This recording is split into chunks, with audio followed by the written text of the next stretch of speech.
मैं जज साहब को बताना चाहता हूं कि अगर आर्टिकल 6 के केसेस बनने शुरू हुए ना जी, यहाँ पे रस्से कम पड़ जाएंगे, गले बहुत ज़्यादा है। वो काम किया करें जो आप कर सके। सियासी बातों में इस तरह की तलखियाँ लाना आपका काम नहीं है। हमारे यहाँ जो इस्टेब्लिशमेंट को एक लहू लगा हुआ है मुंह को, ये नहीं हो सकता कि जो हमारे जनरल्स हैं, कुछ हमारे जजेस हैं, वो बैठ के बंद कमरों में फैसले कर दें। अगर जजेस आइन तोड़े उसकी क्या सजा होनी चाहिए? एक तरफ हम मटीरियल रख रहे हैं, आप मटीरियल देखने को तैयार नहीं है, दूसरी तरफ जजमेंट आप दे रहे हैं कि ये मटीरियल जो है वो वहाँ पे प्लेस नहीं किया गया। कौम अब इनकलाब के लिए तैयार है। फैसला अब आपने ये करना है कि ये इनकलाब वोट से आने देना है या हमने श्रीलंका की तर्ज के ऊपर आगे बढ़ना चाहते हैं। साइफर की इन्वेस्टिगेशन आखिर क्यों नहीं हो रही? क्योंकि साइफर की इन्वेस्टिगेशन होगी तो उसमें मसले आएंगे, उसमें गुफ्तगू होगी, लेकिन शायद गुफ्तगू से हम परहेज़ करना चाहते हैं। जब अमेरिका का साबिक वज़ीर दिफा ये बात कह रहा है कि जी हाँ, बोल्टन की स्टेटमेंट जिन लोगों ने कल पढ़ी हो, जॉन बोल्टन कह रहा है कल कि जी उसने एतराफ़ किया है कि अमेरिका दुनिया में रजीम चेंजेस ऑपरेशन करता रहा है और हमने ऐसे काम जो हैं वो वहाँ पे किए हैं। हमारी सुप्रीम कोर्ट कह रही है नहीं, वो उस पर ना जाएं, वो उसने देखना नहीं है, वो हमें नहीं पता जी। हमारे सामने एक तरफ हम मटीरियल रख रहे हैं, आप मटीरियल देखने को तैयार नहीं है, दूसरी तरफ जजमेंट आप दे रहे हैं कि ये मटीरियल जो है वो वहाँ पे प्लेस नहीं किया गया। तो या आप मटीरियल देखें और उस पर फैसला करें, या फिर आप मटीरियल ना देखें और फिर आप पॉलिटिकल फैसला करें। लेकिन हमारे यहाँ जो इस्टेब्लिशमेंट को एक लहू लगा हुआ है मुंह को कि उन्होंने सियासी फ़ैसले करने हैं और सियासत को आगे लेके जाना है। ये अनफॉर्चुनेटली ये एक पाकिस्तान की तारीख़ है जो बदल जाएगी। इतने बड़े मीडिया रेवोल्यूशन के बाद ये ज़्यादा देर ये सिलसिला जारी रह नहीं सकता। पाकिस्तान के अवाम को फ़ैसलों का हक़ देना होगा। ये नहीं हो सकता कि जो हमारे जनरल्स हैं, कुछ हमारे जजेस हैं, वो बैठ के बंद कमरों में फ़ैसले कर दें कि आज से हमारी पॉलिसी ये होगी, अगले दिन हम बदल जाएं। एक हम फैसला कर लें कि 8 साल हमने अफ़गानिस्तान में लड़ाई लड़नी है, वहाँ पे हम हज़ारों लोग अपने शहीद करवा लें, अगले दिन हम बदल जाएं कि नहीं वो हमारी पॉलिसी गलत थी, आज से हम जो है वो दूसरी तरफ हो गए हैं, हम फिर अपने हज़ारों बंदे मरवा लें। मतलब जिस तरीके से पॉलिसीज़ पाकिस्तान में बन रही हैं ये तो मजाक है। हमारे बच्चों को जिस तरह से जो शहीद हो रहे हैं, हमारे लोग जिस तरीके से यहाँ पे अपनी जानों के नजराने दे रहे हैं, इस तरह से पॉलिसीज़ कौमें नहीं बनाती जिस तरह से हमारे जो 8-10 लोग ऊपर बैठ के बना देते हैं। और इसीलिए मैंने ये कल बात कही थी और अब भी मैं याद दहानी कराना चाहता हूँ कि कौम अब इनकलाब के लिए तैयार है। फैसला अब आपने ये करना है कि ये इनकलाब वोट से आने देना है या हमने श्रीलंका की तर्ज के ऊपर आगे बढ़ना चाहते हैं। ये फ़ैसला हमारे जो मुक़्तदर हल्के हैं उन्होंने अपना करना है, वो देख लें, उसके मुताबिक जो है वो हालात शेप अप होंगे। जहाँ तक एक जज साहब के इजाफ़ी नोट का ताल्लुक़ है, वो इजाफ़ी नोट है, उसकी कोई कानूनी हैसियत तो नहीं है, जिसमें उन्होंने कहा है कि जी उन्होंने को बंदा ही नहीं छोड़ा जिसके ऊपर वो आर्टिकल 6 लगाना नहीं चाहते। मैं जज साहब को बताना चाहता हूँ कि अगर आर्टिकल 6 के केसेस बनने शुरू हुए ना जी, यहाँ पर रस्से कम पड़ जाएंगे, गले बहुत ज़्यादा हैं। वो काम किया करें जो आप कर सके। सियासी बातों में इस तरह की तलखियाँ लाना आपका काम नहीं है। अंतर आप किसी मिशन पे हैं कि आपने एक तलखियाँ लानी है तो फिर तो एक अलहदा बात है, लेकिन जब आपको जवाब मिलेगा फिर आगे सियासत से फिर आप आसमान पे जा लगते हैं कि देखें ये हो गया वो हो गया। ऐसी बातें ना करें, हमें फिर पूरा बताना पड़ेगा ये फ़ैसले कैसे हुआ, क्या किया।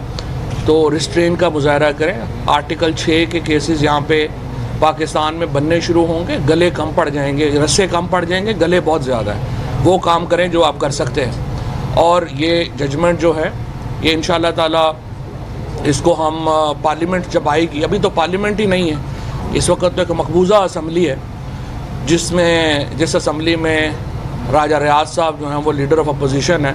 और जब वो लोटे बन रहे थे उस वक्त अनफॉर्चुनेटली ज़मीर हमारा नहीं उठा और सारे जजेस ने फ़ैसला किया कि उस वक्त तो हमने कोई उस वक्त इकट्ठा नहीं होना। बाद में 12 सुप्रीम कोर्ट ने फ़ैसला दिया, लेकिन अब जो ज़मीर जो है वो जागा है। तो मेरी नज़र में ये जो असम्बली है इसके अंदर कोई रिप्रेजेंटेटिव नहीं, ये असम्बली इस वक्त चूँकि रिप्रेजेंटेटिव नहीं है, पाकिस्तान की सबसे बड़ी जमात ही इस असम्बली में नहीं है, तो जाहिर है आप इसको रिप्रेजेंटेटिव असम्बली तो नहीं कह सकते। सो राजा रियाज़ की असम्बली जो है वो तो राजा रियाज़ को मुबारक हो और हमारे शहबाज शरीफ साहब को मुबारक हो, लेकिन जब एक मुंतखब असम्बली आएगी और इंशाअल्लाह PTI 2/3 अक्सरियत के साथ आएगी, तो इस जजमेंट को हम उस असम्बली से क्वैश करवा देंगे और ये जजमेंट पार्लियामेंट में पेश होगी और पार्लियामेंट फिर फैसला करेगी कि आर्टिकल 6 जो है वो आर्टिकल 69 की वायलेशन के ऊपर लगता है या नहीं लगता। क्या जजेस जो हैं वो आइन तोड़ने, अगर जजेस आइन तोड़े उसकी क्या सज़ा होनी चाहिए, और अगर कोई इंडिविजुअल की इंटरप्रिटेशन अलहदा है तो उसकी क्या सज़ा होनी चाहिए, और अगर जजेस की आइन तोड़ने के ऊपर सज़ा हो गई तो फिर तो मामला बड़ा ख़राब होगा। फिर तो आपको पता ही है जिस तरीके से जुल्फ़िकार अली भुट्टो शहीद को फांसी दी गई, अगर वो ट्रायल भी ओपन हुआ और सुप्रीम कोर्ट के जजेस को, उस वक़्त के जजेस को फिर निकालना पड़ा तो बड़ा मसला पड़ जाएगा। लिहाजा इस तरह की बातें जो हैं वो जजेस को एहतियात करनी चाहिए। पाकिस्तान की सबसे बड़ी सियासी ताकत है, उसका मैंडेट का एहतराम करना चाहिए, और इसी तरीके से जो पाकिस्तान के अंदर हमारी जो सियासी फ़ैसले हैं वो सियासी मैदान में होने दें। आपको ये शौक़ नहीं होना चाहिए। आप ये तो देखें ना, एक कैरियर की बात है। जजेस ने, जर्नल्स ने अपना एक कैरियर चुना है, उन्होंने सोचा कि नहीं हम ये हमारा ये कैरियर होगा। जब आप एक कैरियर चुन लेते हैं फिर आप उसके वक़ार के मुताबिक फ़ैसले करते हैं। ये नहीं कि आपने करनी जो है वो जजी है, करना हमने जो है वो हमने कमीशन लिया हुआ है फ़ौज में, लेकिन हमने फिर सियासत भी करनी है। ये तो नहीं हो सकता। आप या सियासत करेंगे या आप अपना काम करेंगे। लिहाजा मेरी नज़र में ये जो कुछ कंट्रोवर्सी और फिर टाइमिंग जो है, 2 दिन के बाद इलेक्शन है, आपने 4 महीने रोक लिया है, 3 दिन और रोक लेते, उसके बाद हम ये सारे जो गुफ्तगू है वो सुन लेते, बेहतर था। लेकिन बहरहाल हम, वो आपकी मर्ज़ी है, दोबारा टाइमिंग भी आपने अपनी मर्ज़ी से चुनी है। अब हम मुतालबा हमारा ये है, दोबारा मैं ये कहना चाहता हूँ, ये जो साइफ़र है जिसके नतीजे में पाकिस्तान में हुकूमत की तब्दीली अमल में आई, एक आलमी साजिश के नतीजे में, जहाँ से इमरान ख़ान को पाकिस्तान की वज़ारत उज़्मा से हटाया गया, इस साइफ़र की तहकीकात होनी चाहिए। सुप्रीम कोर्ट के चीफ जस्टिस के पास ये साइफ़र पड़ा हुआ है। अच्छा, दूसरी बात यह है, सुप्रीम कोर्ट ने अपनी जजमेंट में लिखा है कि वो साइफ़र पेश नहीं किया गया। वो साइफ़र तो चीफ जस्टिस साहब के पास पड़ा हुआ है। तो ये सवाल तो जो साथी जजेस हैं वो चीफ जस्टिस साहब से करें कि उन्होंने उनको साइफ़र क्यों नहीं पढ़ने को दिया।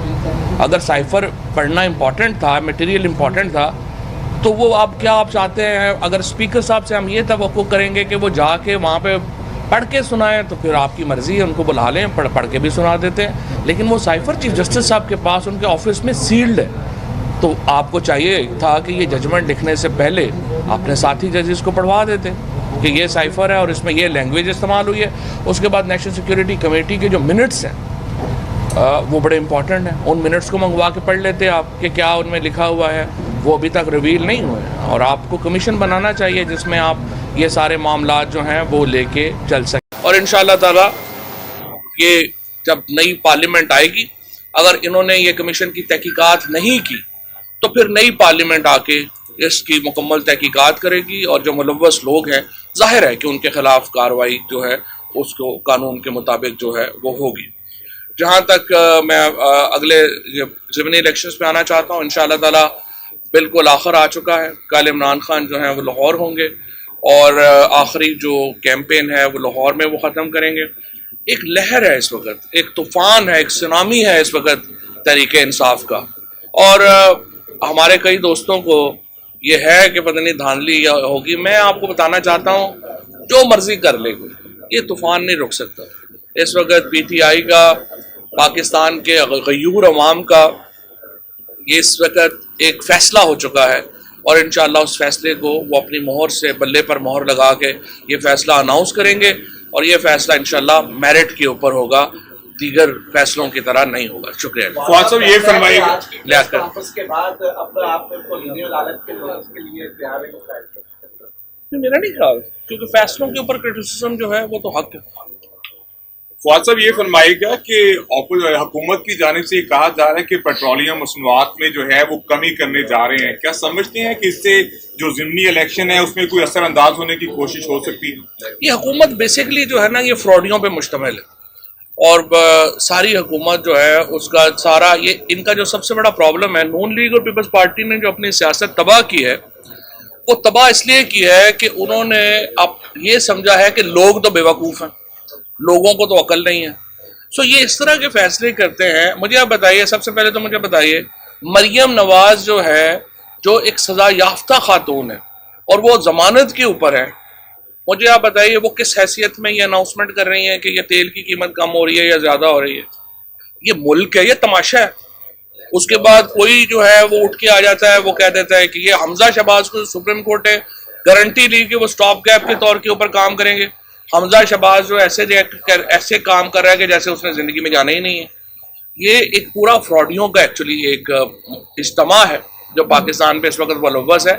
पेट्रोल की कीमत तो इस वक्त 150 रुपए पे आनी चाहिए जो आलमी मार्केट में क्रैश हो गई है, तो ये 150 रुपए पे लेके आए, हम तो उसको वेलकम करेंगे, हम क्यों मुखालफत करेंगे? सर ये बताइएगा कि पिछले दिनों चाइनीज की एक इंतहाई अहम स्टेटमेंट आई एशियन नेशंस के हवाले से कि बड़ी गेम का मोहरा न बने। अब सुना है कि बाइडन भी जो है वो मशरे के मुद्दा का जोड़ा कर ले रही है, जबकि मौलाना फजल खान और फराज के हज के मौके पर सऊदी अरब और बाइडन का आखिरी पड़ाव जो है वो सऊदी अरब में हो रहा है। तो ये बताते हैं कोई इत्तेफाक है कि कोई बड़ी गेम इस खित्ते में होने जा रही है जिस पर चाइना ने कंसर्न नहीं, देखिए इस खित्ता जाहिर है ये खित्ता इस वक्त सबसे अहम है। अगर अमेरिका का जो नई कोल्ड वॉर है जो चल रही है वो इसी खित्ते में है। ज़ाहिर पाकिस्तान का किरदार बड़ा अहम है और ज़ाहिर है हमारे जो वज़ीर आज़म साहब हैं वो तो समझते हैं कि वो फ़कीर हैं या वो बैगर हैं और वो मांगने वाले हैं। वो तो जाके यही कहे जा रहे हैं लोगों को कि मेरी शक्ल से तो आपको लगता होगा कि मैं फ़कीर हूँ और मांगने आ गया हूँ। इनको पता ही नहीं है कि पाकिस्तान कितना अहम मुल्क है, इनको पता ही नहीं है कि वो कितनी अहम इस वक्त जिम्मेदारी के ऊपर बैठे हुए हैं। वो तो मजाक में बैठे हुए हैं, सिवाय इसके कि ये सोलर पैनल मंगवा लो, इतने पैसे इसमें बना लो। ये जो मरियम शहबाज इसने किया, औरंगजेब ने किया, अपने खावन को सिगरेट इंडस्ट्री में बिलियंस ऑफ रुपीस दे दो, ये तो इसी काम पे लगे हुए हैं। ये पाकिस्तान की कौम की तौहीन है कि ये लोग आज पाकिस्तान को लीड कर रहे हैं इतने अहम जो हिस्टोरिकल जंक्चर के ऊपर। आज साहब ये बताएं कि चीफ जस्टिस जाहिर है झूठ तो नहीं बोल रहे होंगे कि उनको साइफर नहीं मिला, कोई कहीं मिसअंडरस्टैंडिंग तो नहीं हो गई, जो कंफर्मेशन है कि उनको साइफर पहुंच गया था? नहीं, साइफर तो सील्ड उनके ऑफिस में है ना। चीफ जस्टिस साहब ने ये नहीं, वो तो चूँकि पीपल्स पार्टी की मैं देख रहा था कि जो शहरी रहमान है और बाकी लोग, इनमें चूँकि अकल नहीं है, ये बेचारे या तो वो बूढ़ी हो गई हैं, बड़ी उनकी यादाश्त ख़त्म हो गई होगी। ये जो साइफर की जो बात कर रही है, सुप्रीम कोर्ट कह रहे हैं कि उस प्रोसीडिंग्स में हमारे सामने नहीं आया। उस प्रोसीडिंग के बाद आपको याद होगा कि स्पीकर ने उनको कैबिनेट ने जब अलाउ किया तो फिर स्पीकर को गया था, क्योंकि आप ये ऑफिशियल सीक्रेट एक्ट था, कैबिनेट ने उसको उसकी ऑफिशियल सीक्रेसी ख़त्म की और फिर भेजा। वो अब चीफ जस्टिस साहब के पास है। यही तो मैं इस पर हैरान हूँ कि जब 3 महीने के बाद फैसला आ रहा है, यही आपने कमीशन बनाया होता और कमीशन की एक रिपोर्ट आ गई होती और बाकी लोगों के साथ शेयर हो गई होती, फैसला मुख्तलिफ होता। चौधरी साहब ये बताइएगा, आपकी गवर्नमेंट थी, पाकिस्तान मुस्लिम लीग नून की जानिब से बयानबाजी की जाती थी फौज के खिलाफ, इदारों के खिलाफ, जर्नैलों के खिलाफ, तब आप उन्हें गद्दार कहते थे। आज आपकी पूरी प्रेस कॉन्फ्रेंस के अंदर आपने जर्नैलों को भी तनकीद का निशाना बनाया, जजेस को भी तनकीद का निशाना बनाया। पाकिस्तान तहरीक इंसाफ की लीडरशिप जो है वो तमाम जजेस को, जर्नैलों को तनकीद का निशाना बना रही है। तो आज आप अपनी जमात के बारे में, अपने लीडर्स के बारे में क्या कहेंगे? पाकिस्तान में जजेस और जर्नैलों के बगैर मुल्क नहीं चलते, उनकी बड़ी अहमियत है। जो एस्टैब्लिशमेंट हर मुल्क का एक रीढ़ की हड्डी होती है, उसके बगैर तो मुल्क नहीं चलते। ना मैं जजेस के ऊपर बात कर रहा हूँ, ना जर्नैलों के ऊपर बात कर रहा हूँ, इश्यूज़ के ऊपर बात हो रही होती है। इश्यूज़ के ऊपर आप तनकीद करते हैं, इश्यूज़ के ऊपर आप तनकीद नहीं करते हैं। अभी सुप्रीम कोर्ट ने फैसले दिए हैं, बहुत ज़बरदस्त फैसले दिए हैं। अभी ये वाला जो सुप्रीम कोर्ट का फैसला है, ये फुल ऑफ कंट्राडिक्शंस है। सो आपने जो फैसला है, जो इशू है और जो अच्छे सहाफ़ियों को भी जो करना चाहिए, जो बदकिस्मती से पाकिस्तान में ख़त्म ही हो गया है, आप इशू टू इशू अपना स्टैंड लेते हैं। ये नहीं होता कि आप एक तरफ हर तरफ पीटीआई की तरफ ही हो जाए और दूसरा पूरा जो है वो नून की तरफ ही हो जाए और तीसरा जो है वो फलाने तरफ हो जाए। इशू टू इशू आप अपना जो है वो स्टांस रखते हैं और उसके मुताबिक आप अपनी गुफ्तगू करते हैं। आसिफ अली जरदारी ने कहा है कि बिलावल को अपनी जिंदगी में वो वज़ीर-ए-आज़म बनना देखना चाहते हैं और दूसरी नवंबर से पहले सदर बनने की कोशिश कर रहे हैं। तो क्या आसिफ अली जरदारी इस गेम में कामयाब हो जाए? नहीं, मेरा ख्याल है, देखें, आसिफ जरदारी साहब का ख्वाब तो बड़ा लेजिटिमेट है, क्योंकि ये जरदारी फैमिली हो गई, शरीफ फैमिली हो गई, ये तो हम जैसे कमी कमीनों को ऊपर रूल करने के लिए पैदा हुए हैं। और यही उन्होंने बताया है कि आप लोग, जिस तरह मरियम ने भी उस दिन कहा है, हम नस्ल दर नस्ल जो है वो हम हुकूमत करेंगे, बिलावल साहब भी नस्ल दर नस्ल हुकूमत करेंगे। तो ये तो इन दोनों फैमिलीज़ का जो हक है वो उसी को क्लेम कर रहे हैं। हम सारे जो कमीन हैं, हम सारे खड़े हैं कि जनाब आप आ जाएं, दोबारा नेक्स्ट बादशाह आ जाए, हम उसके पीछे जो है वो लग जाते हैं। मतलब बेहुदा लोग हैं, इनको शर्म अकल ही नहीं है कि ये इस तरह की बातें जो हैं वो कर रहे हैं। बिलावल भुट्टो पाकिस्तान की तारीख का सबसे फेल्ड खारजा मिनिस्टर साबित हो रहा है और वो हिना रबानी घर को भी लेके बैठ गया है। और आप देखें पाकिस्तान की खारजा पॉलिसी जितना जिस तरह अभी हम बात कर रहे थे, इतने हिस्टोरिकल जंक्चर के ऊपर, जबकि पाकिस्तान एक ही मुल्क है दुनिया की अगली पॉलिसी का, पाकिस्तान इररिलेवेंट हुआ पड़ा है। ये कही जा रहे हैं हम इंडिया से अपने ताल्लुकात बहाल करें, हिंदुस्तान वाले जो है वो इनको लिफ्ट नहीं करा रहे हैं। ये तो इनका हाल है। सो अनफॉर्चुनेट है कि ये लोग पाकिस्तान के ऊपर मुसल्लत। अच्छा कौन ये बताइएगा कि सुप्रीम कोर्ट जो इलेक्शन होने जा रहे हैं, जब आप लोगों की दोबारा बन जाती है तो आप उसको कैरी ऑन करेंगे या जो आपका मुकाबला है फॉर इलेक्शन या आप इलेक्शन के दौरान नहीं, देखें हम जो है वो तो देखेंगे कि कैसे बनता है। नेशनल इलेक्शन की तरफ तो आपने जाना है, उसके अलावा तो कोई हल नहीं है, क्योंकि कौमी असम्बली इस वक्त मकबूजा असम्बली है और आपने ज़ाहिर है उसको आज़ाद करवाना है। Thank you.